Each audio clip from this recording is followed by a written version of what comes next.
Iba yung naramdaman ko nung hindi pa ako minom ng hydrogen. Pagising ko parang matamblay ako.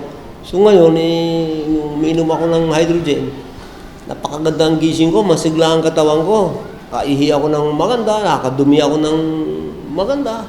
Minsan, yung anak ko na naglalaro ng basketball, minsan kasi nabigyan ko siya ng tubig para magpa-practice siya. Yung pag-uwi, nagtanong siya, ano yun pa? Sabi ko, hydrogen yun.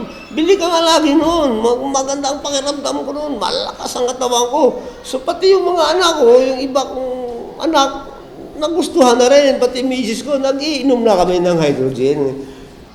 Isang taon pa lang mahigit. Araw-araw siya uminom. Lagi siyang may baon. Kami lahat gumagamit na ng hydrogen. Siya mismo napatunayan dahil nung nabigyan ko siya minsan, nagtanong siya nga kung anong klaseng tubig yun. Sabi ko, hydrogen, sa source natin yun, anak. Ayun lang naramdaman ko na lalong sumigla yung katawan ko. Hanggang ngayon, naglalaro ako ng basketball kasama ako kapatid. 64 years old na po ako. Dati po akong player din sa school.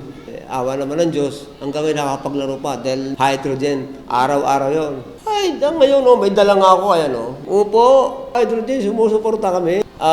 Nagpapasalamat po ako sa Diyos dahil meron tayong mangangaral, umaakay sa atin at dahil dyan, nagkaroon tayo ng hydrogen.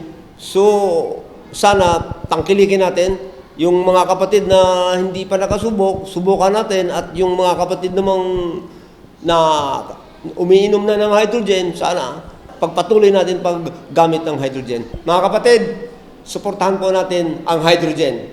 Marami po salamat sa Diyos.